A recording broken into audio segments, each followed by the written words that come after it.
Hi, everyone, and welcome to the Neil Haley Show with my guest, best-selling author J. Len Sciuto.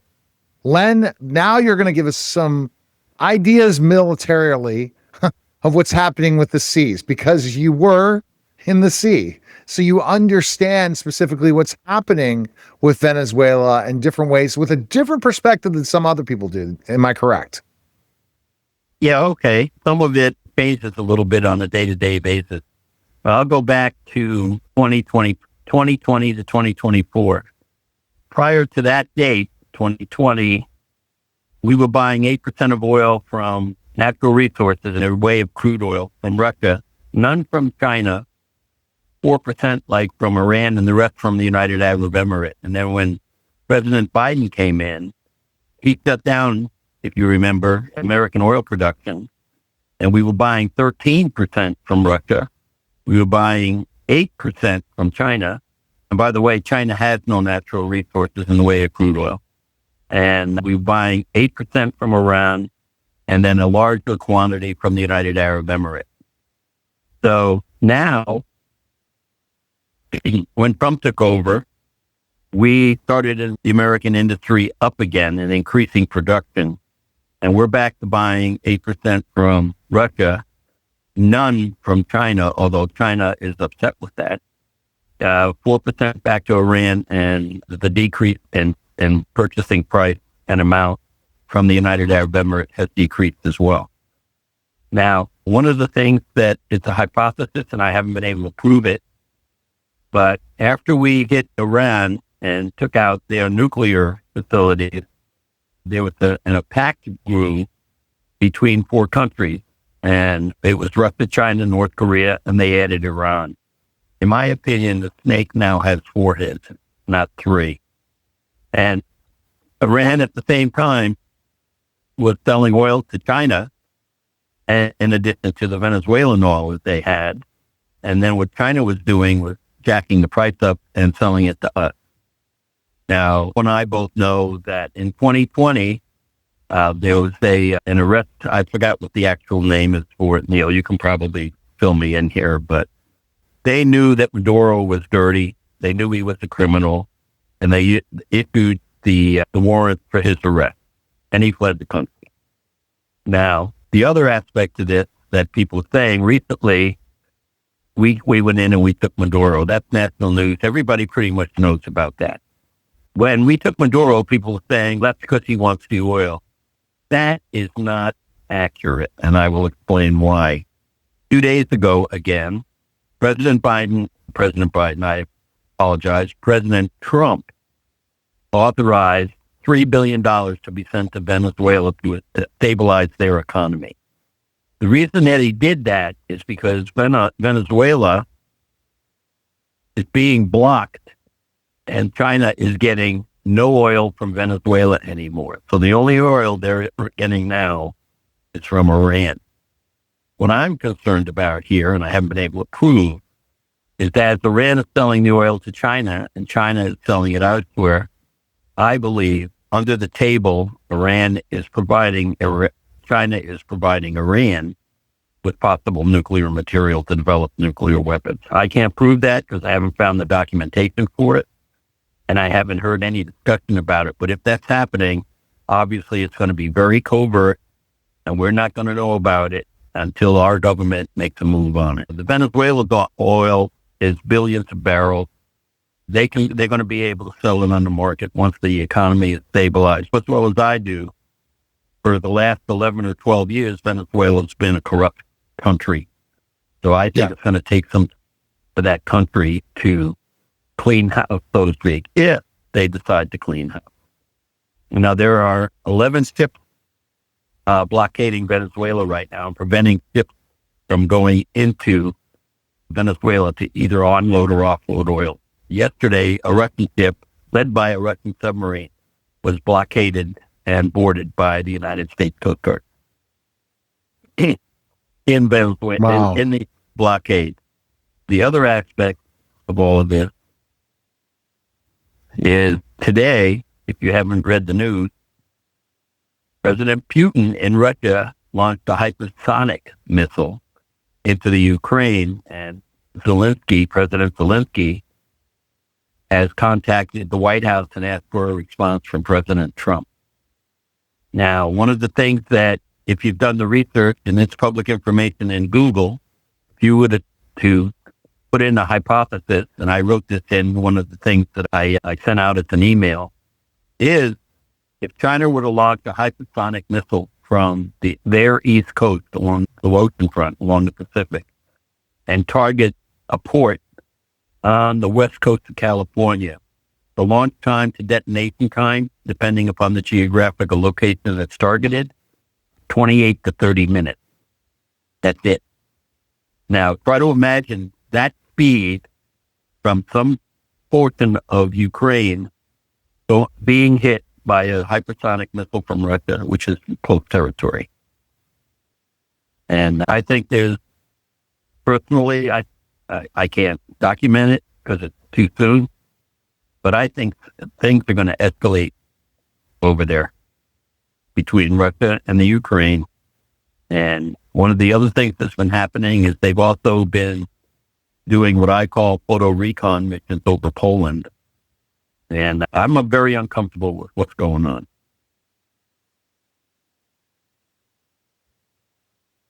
Still with me? Yeah, I'm still with you. How much do you think that what's happened based on this situation? Say again, please. I said, what do you think is going to happen based on this situation, sir?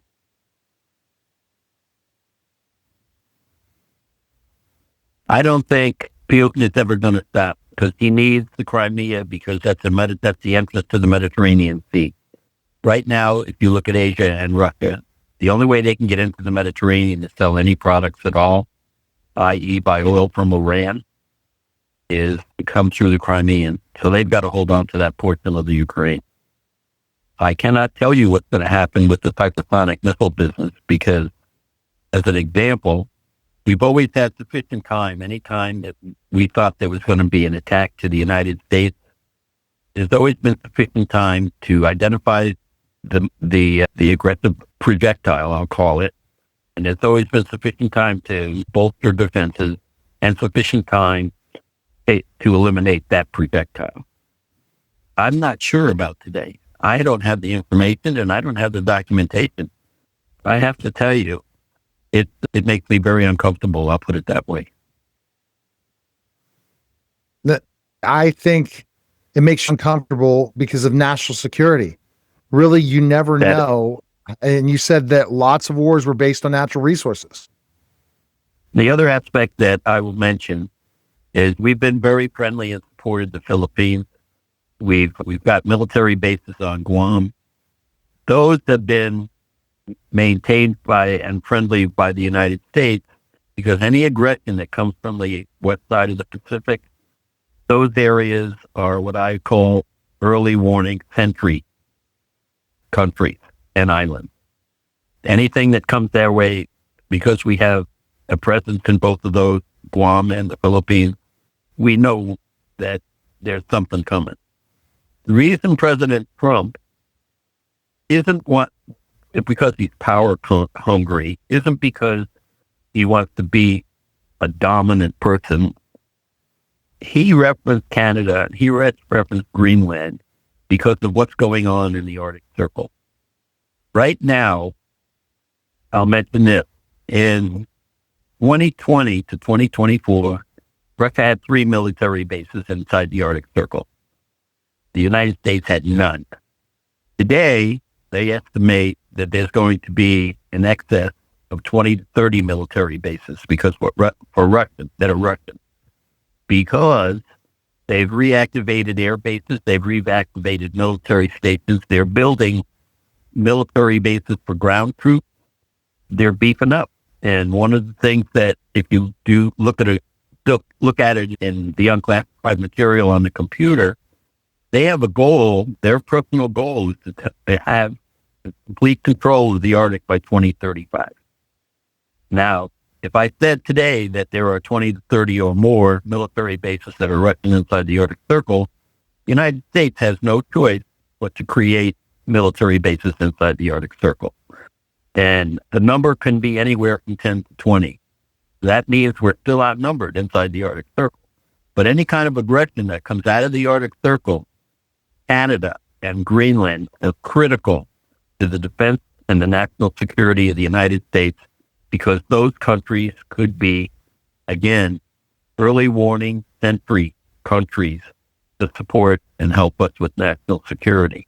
You have to remember that any kind of aggression that comes in the form of an attack on United States ground is an act of war.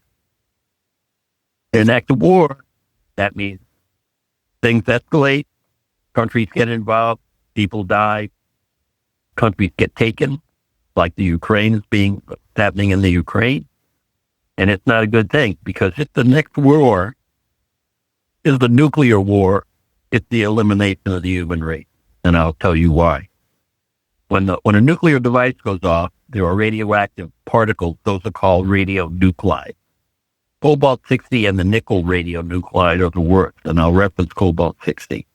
If I have a particle that's 100 millirem, that's a million rem, of cobalt-60, it's a radioactive particle, the half-life of that is 10,000 years. And as an example, if the intensity in the radioactive is being emitted at 100 millirem, for it to go to 50 millirem, that's half-life, is 10,000 years. To go to 25, it's 10,000 years. To go to 12 and a half, it's 10,000 years. Now, when those particles fall out of the sky, and you have to remember, the Earth rotates east to west. That means anything that happens in Asia or Europe by the wind current and by the sea current are carried to the United States. Now, imagine it falling on crops. Imagine it falling on grass that are being ingested by animals that we eat, and the grains that we eat in like beans, rice, bread, etc. If that's radioactive, if it's contaminated, you can't eat that. So that's what I mean when I say nuclear war is the elimination of the complete human race. Do you think we'll ever get close to that chance ever happening? Neil, if anybody starts it, they've got to be out of their blooming mind. One of the reasons that I think it hasn't happened yet is because we outnumber in the number of nuclear weapons by quite a large number between Russia and China and Iran. Now, Iran, if they are getting under the table radioactive material, nuclear material to develop weapons, we're going to know about it. And when we know about it, we're going back to hit Iran again. But now you got China involved because they can't get Venezuelan oil. You got Russia involved because they can't, they're trying to hold on to the Crimean Sea. They may not be able to do that either. But if a NATO country is hit, I don't know. I don't think it'll be, I think it could start out as a conventional war, possibly end up as a nuclear war, but a limited nuclear war. But even though it's a limited nuclear war, the particles go up into the atmosphere in the radioactive cloud and are carried west to east because that's the way the Earth rotates. We're going to see that. And as an example, 30, 40 years ago, when Chernobyl had that accident, the reason we knew about it, because all of a sudden we were able to detect particles in our country falling from the sky, from the Chernobyl accident. So, who knows?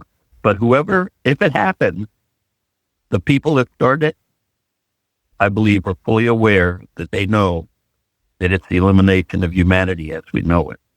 Now, the other aspect I'll mention to you is they've been doing genetic studies on the animals that are still alive and living inside the radioactive area that was Chernobyl. And some of the, they've noticed some of the wildlife, the genetics in that wildlife have been altered due to the radioactivity. And the one thing that I thought was unusual and rare is some of the dogs are blue-coated, not brown, tan, white, black, orange. They're blue. And that's, again, the genetic alteration of reproduction due to radioactivity. This is fascinating stuff. And back in the 80s, when I was a kid, I was thinking about nuclear war. We thought it was a possibility. And then everything got changed. Now we're back to this. And I think it goes back to greed, doesn't it, Len? At the end of the day, all these countries wanting to take over everything, the big countries, and leave nothing for anyone else. What happened is, in my opinion, and this is just me talking here now, Neil. I'm not talking about for the United States. I'm not talking for Congress. I'm not talking for the military. I'm just talking about Len. Okay? Yeah. I believe that the we world we used to know is gone. Everything is a me world now. What's in it for me? If you took a look at the fraud in this country, it's been going on for years, and people didn't say anything because they were part of it. It's me. I get the money. It comes in, and instead of passing it out, I get to keep it. And California's a good example. They are estimating $24 billion. In Minnesota, they're estimating $9 billion. And now they've made, in the Attorney General's office of the United States, another position. They've identified a person to cover the entire United States using another task force to determine the full extent of what fraud is on a state-to-state basis. Yeah, it's not, every time you turn around, it's something else you take your head and go, what the heck is going on? What's the matter? Politics is big business for everybody else, not for the consumer, but the person that goes into politics. One of the things that's changed, Neil, in my opinion, is the political process that's changed in the United States government. In the old days, if we voted for a person, that person represented the entitled country, whether the population voted Democrat or Republican. It was for everybody. But you go back to, I'd say, back to the beginning of Clinton and Obama year, that our world changed. It was a me world. It just changed. If today, say, as an example, you want to make a donation, you can just make it out to me, and then I'll pass it on. But that's not the way it works. Some of us do have families that are still in the we category. There are probably a lot of them. I can't say one way or the other, but I can tell you look at the political side, you look at big business, you look at the medical aspect, the pharmaceutical company. What's in it for me? How do I get it? You and I talked about the COVID business in an earlier podcast, and the way they got that COVID, a veterinarian found it quite by accident. They starved him to death, then took his blood, extracted the plasma, and they had the virus. And then they released it in Wuhan province because the communist upper two level lost control of that province. And then it spread all over the globe.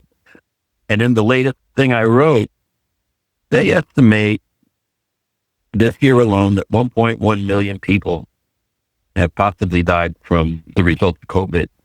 But World Health Organization, going back to 2020, the last 5 years, they estimate globally it's in excess of 15 million people. That's chemical warfare, biological warfare, I should say, not chemical. It's just every time you turn around, you look in a different category or a different field, so to speak. You can see it drives you nuts. It does.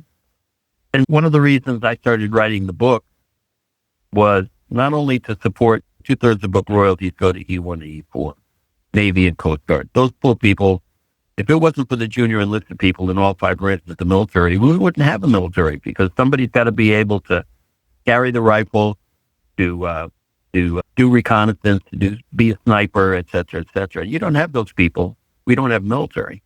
So I try to support them as best I can. And they're all based on missions that I was involved in one way, shape, or form, plus current events and the time I spent in Washington, D.C. And Haiti's Script came out November 5th. That was 10 weeks ago, and that book is still on the bestseller list. Yep. I'm very humbled and honored about that. That was never my intention to do that. I'm excited for you, and I know that you are very creative in what you're doing and putting that stuff out there. I started writing fiction. It's fiction, but some of the material in each of those books are real, and they're unclassified. If it was not real and unclassified, and it was sensitive material, then I'd be making little rocks out of big rocks in Leavenworth. I've mentioned that a couple of times. Yes. So Hades Crypt is a mission that subs under in and under the Arctic Circle. It's between Russia and the United States, in and under the Arctic Circle. I'm writing a book right now that's the sequel to the second book I wrote, The Devil's Delegation. That's a terrorism, counterterrorism book. And a short synopsis of that book is there are 14 government agencies that got together and wrote the National Nuclear Contingency Plan. And yes, one exists. And so a terrorist found out the authors were from each of those 14 governmental agencies. And they're kidnapping and torturing those people to get the information to be able to neutralize that plan and attack the United States. And that's what that fourth book is about. I'm only about halfway through it, but I've been held up due to being sick with this cold for 5 weeks. But that's that. Is there a bright side to all of this? I think there is. And when I say that, and I'm talking about just Venezuela, that woman, that's the vice president, we know that there are at least 15 upper level people in that country that have supported the cartel. Under Article 2 of the United States in the Constitution, I will mention this specifically, the President of the United States has every right to blockade that country and not declare war. You do not have to declare war. That guy was a criminal that performed his crimes against the United States. Noriega was taken out of here. Maduro was now taken out of here. It's not an act of war. It's not because we want Venezuelan oil. It's because we're going to stabilize that country and take the drugs out. I looked at the statistics, and I believe I sent you a copy of the statistics. Yeah. In 2025, fiscal year September 2024 to October 1st of 2025, and that's the fiscal year I'll reference, $182 billion worth of drugs never made the United States public. Okay? I don't remember the exact number of tons, but the tonnage is unbelievable. That includes fentanyl, heroin, cocaine, methamphetamine, and heroin. Okay? Today in the United States, and when I wrote that email, if we look at it on a daily basis, 3,000 Americans in this country every day OD on illegal drugs. And if you add that number up for 365 days, again, that comes out to 1.1 million Americans that are no longer around and living in this country. And that's why we're going after the cartels. Sooner or later, we're going to be going in Mexico. If they don't want to stop, we're going after them. China has made some sort of an agreement where the component of fentanyl, they've stopped producing that, or at least they say they have. But that's just with reference to the United States. If they're still making it, they've given it to other countries, and other countries are coming into the United States to trying to get it. One thing that I found way back last year, there was a storage facility in Kansas where the owner had not paid the rent for the storage facility. And so it was put up for auction, and a guy bought it. And there are people that do that. They go around and they see what's in the facility that the previous owner had and think the value they sell. That's how they make money after they bid on and buying storage compartment, I'll call it. When this guy opened the door, you know what a 1-gallon Ziploc bag looks like, right? Yeah. Okay. When he opened the door, he called the FBI and DEA. The reason he called them and had them come to the storage facility is they weren't counted. There were 110 Ziploc bags in this storage compartment. You know what was in each one of those 1-gallon bags? Fentanyl. That's what it was. 110 bags of fentanyl in pill form. Okay? Now, if you look at granulated sugar and you look at 5 grains, the itty bitty grains of sugar, right? 5 of them. But if you turn those into fentanyl, that's an example. Instead of being 5 grams of sugar, they're fentanyl. 5 grains are enough to kill you. It's a very dangerous drug. Totally. So I guess you're not giving a political stance. You're giving more of your military thought process and looking at both sides of this and looking at the dangers and for people to beware. All right. They can go to jlensciutoauthor.com, jlensciuto.com. Sorry, I always think why author. I'm just typing it in right now, jlensciuto.com. And you can pick up his book right there. It's available on Amazon, Hades Crypt, Amazon best-selling book. Appreciate it, Jay. Thanks, Len. Thanks, Neil. Have a great day. And thank you so much for listening, folks. Yes. You're listening to The Neil Haley Show, and we'll be back in just a moment.